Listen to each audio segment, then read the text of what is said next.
ერთი ამბავი გამახსენდა. დიდი მოყე. მოკლედ ეს 2000-იანი წლები რო იყო და ოპელების ჩამოყვანა რო დაიწყეს გერმანიიდან რა. თბილისთან ახლოს ყველა მიცით სართიჭალაა სოფელი 15 კილომეტრია თბილისიდან სულ. და მაგ სოფელში ადრე გერმანელები ბევრი ცხოვრობდნენ სტალინის ჩამოსახლებული. ეს ქვეყანა რო აირია და გერმანელები რო დაბრუნდნენ ეს სართიჭალელები უცბად აუღეს ალღო ამ მანქანები ჩამოყვანა რა რომ ზოგს კლასელი ყავდა ზოგს მეზობელი გერმანიაში და პირველი მანქანები ჩამამყვანები ეგენი იყვნენ.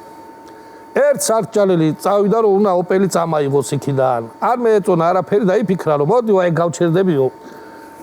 ბერლინი გადასახვევთანო რა. ვინმე ქართველი ხო გამაივლის იყიდის მანქანაცო და წამიყვანსო.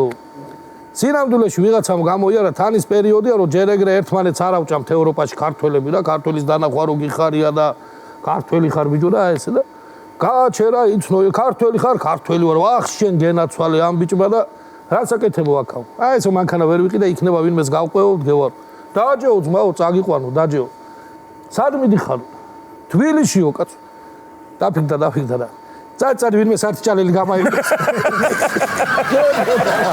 ბერლინის გადასახვევთანა დგეხარ თბილისამდე ბერლიზე